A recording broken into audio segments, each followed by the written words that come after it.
So you're going to buy a new NVIDIA graphics card. Good for you. The only question is, which series should you be looking at? The RTX or the GTX? NVIDIA is about as consistent as Microsoft when it comes to numbering their products. Perhaps even less consistent, given that the 16 series of the GeForce lineup was actually released a year after the 20 series. So confusion was bound to ensue. That's why in today's video we'll be covering all you need to know about both RTX and GTX graphics cards. Name, performance, and value. So without any further ado, let's begin.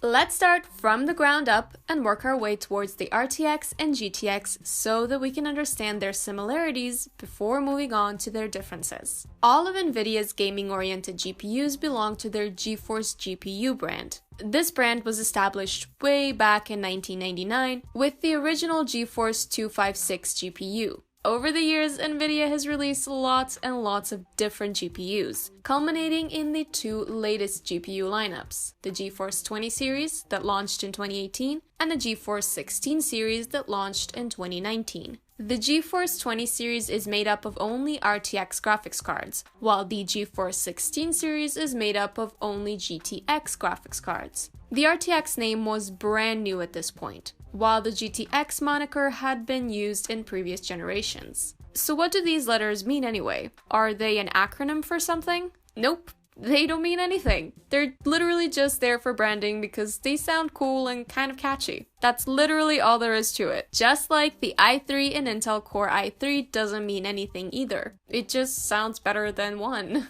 NVIDIA has been using similar 2- or 3-letter designations for a while now to convey the sense of quality, as in what kind of performance you can expect from which GPU. For example, they've used the GT, GTS, and GTX designations, just to name a few, but only the GTX and the RTX have survived to present day. And that's really all there is to it. NVIDIA wanted to convey the sense of a huge generational gap in their new line of graphics cards, and to do so, they introduced the new RTX moniker. But then, why go back to GTX the year after? And why was the GeForce 16 series released after the 20 series?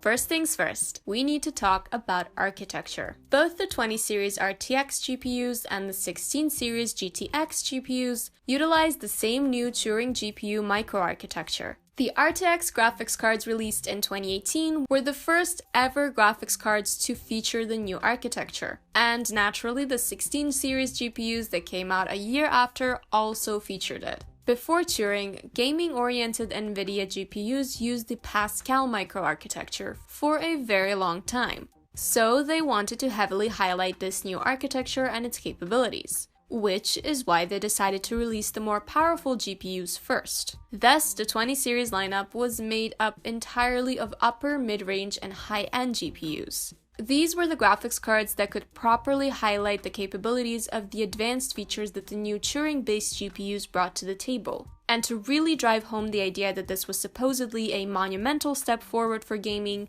they slapped on a new brand name, the RTX. But they had to release the lower mid-range and budget entries sooner or later. After all, not everyone can afford to buy graphics cards that cost $400 or more. And here's the thing, even though these lower-end GPUs were still based on the same architecture, they simply didn't have the advanced features that NVIDIA had been shoving in everyone's face through marketing. So in an effort to make it easier for consumers to distinguish between the GPUs with advanced features and the GPUs without them, they kept the GTX name and called them the 16 series just for good measure. That's why even though both the 16 series GTX and the 20 series RTX belong to the same generation of GPUs, they have these different designations. NVIDIA wanted to highlight that the RTX GPUs were not merely more powerful than the GTX GPUs, but that they also had awesome new features that the GTX GPUs didn't. We think that this raised just as many questions as it answered, but it is what it is.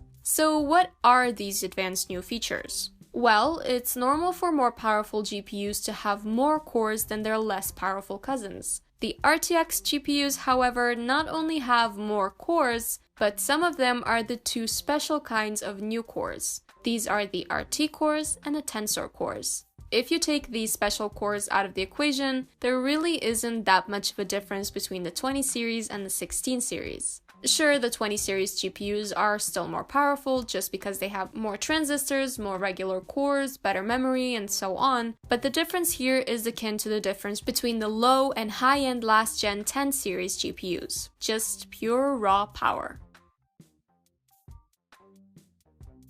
So what makes these new cores so special? Let's start with the RT cores. These are the cores responsible for bringing to life the most aggressively marketed capability of the RTX GPUs: real-time ray tracing. What ray tracing does is trace the paths of virtual rays of light with the goal of realistically simulating the way light interacts with the environment. Ray tracing in and of itself isn't a new technology. It's been used in animations for a long time now, but this was the first time that a GPU could handle it in real time. In games, the use of real-time ray tracing allows for much more realistic lighting and reflections. But here's the thing, we cannot overstate how taxing it is on a hardware to calculate the trajectory of each individual ray of light and how it interacts with the environment. This is where the special RT cores come into play. Ray tracing is technically possible on all GPUs without RT cores, in so much as you can enable it in the graphics menu, but the performance will be nothing short of awful.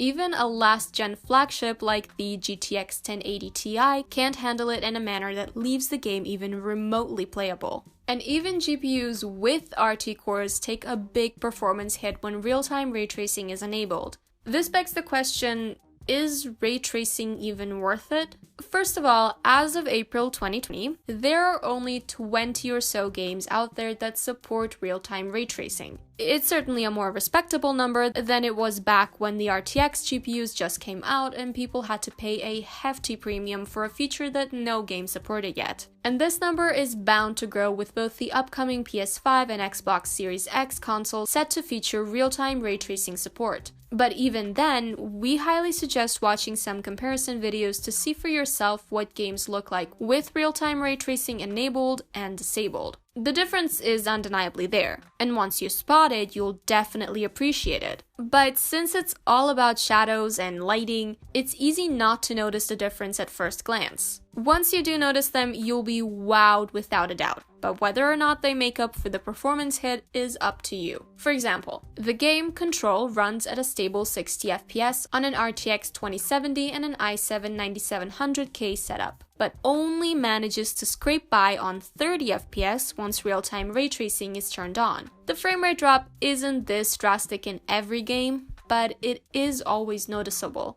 So our stance on real-time ray tracing is this. It is most definitely not a gimmick. It's an important technological advancement that will greatly enhance our gaming experience in the years to come. But at the moment, the hardware simply isn't powerful enough to handle it, and the developers still aren't making full use of it. NVIDIA was understandably very eager to push this feature to the forefront of the marketing campaign for the RTX GPUs, but we shouldn't forget that this is the first generation of GPUs to have this feature. Each new generation will handle it better, and in a couple of years, this feature will be immensely impactful. But at the moment, this is a feature that many gamers will happily turn off, which greatly reduces the cost effectiveness of the RTX graphics cards. We're guessing most of you knew about real-time ray tracing, even if you didn't know anything about RT cores. But the same does not go for Tensor cores. That's just because NVIDIA doesn't market them as aggressively. Tensor cores are cores used specifically to enhance the capabilities of deep learning. These cores were first used in NVIDIA Volta GPUs, but since these aren't gaming GPUs, most people have never heard of them. Deep learning has many applications, but for us gamers, it's important because it's used for a brand new anti-aliasing method, deep learning supersampling, or DLSS for short. DLSS works by using deep learning models to generate detail and upscale the images to a higher resolution, which makes the image sharper and reduces aliasing. These deep learning models are constructed on NVIDIA's supercomputer and then executed to your GPU's tensor cores.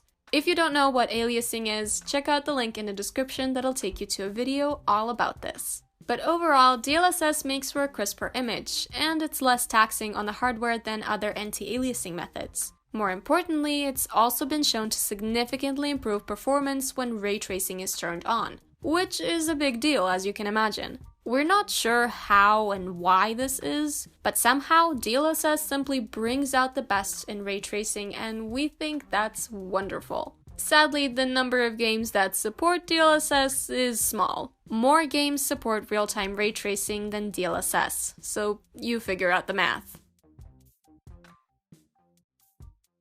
And that about does it for today's video. In conclusion, the 20 series RTX and the 16 series GTX split we got with the current gen GPUs is confusing. But there is at least a reason behind it, which doesn't always happen in the tech industry. Even though all of these GPUs are based on the new Turing microarchitecture, the RTX GPUs have advanced RT and tensor cores that the GTX GPUs are simply lacking. Our guess is that the folk at NVIDIA thought potential buyers may believe that the new GTX graphics cards, like the GTX 1650, would support the aggressively marketed real-time ray tracing if they called it the RTX 2050. All in all, ray tracing is a cool feature, but given how new and unrefined it still is, it's not really worth it for most gamers. From a performance to dollar standpoint, RTX graphics cards are only worth it if you don't plan on enabling ray tracing. And even then, you're sadly paying a premium for this feature that you won't be using. In any case, we hope you found this video helpful. You can let us know if you have by liking it, sharing it with your friends, and leaving a comment. We're especially eager to hear from people who already use the RTX graphics cards and are still watching this video for some reason. What has the experience been like for you? Also, if you want to see more videos like this one, make sure to subscribe to our channel and enable notifications by clicking on the bell icon. We upload a new video every week, so keep your eyes peeled for the next one. In the meantime, may your games be fun and your losses few. And as always, we'll see you next time on Gaming Scan.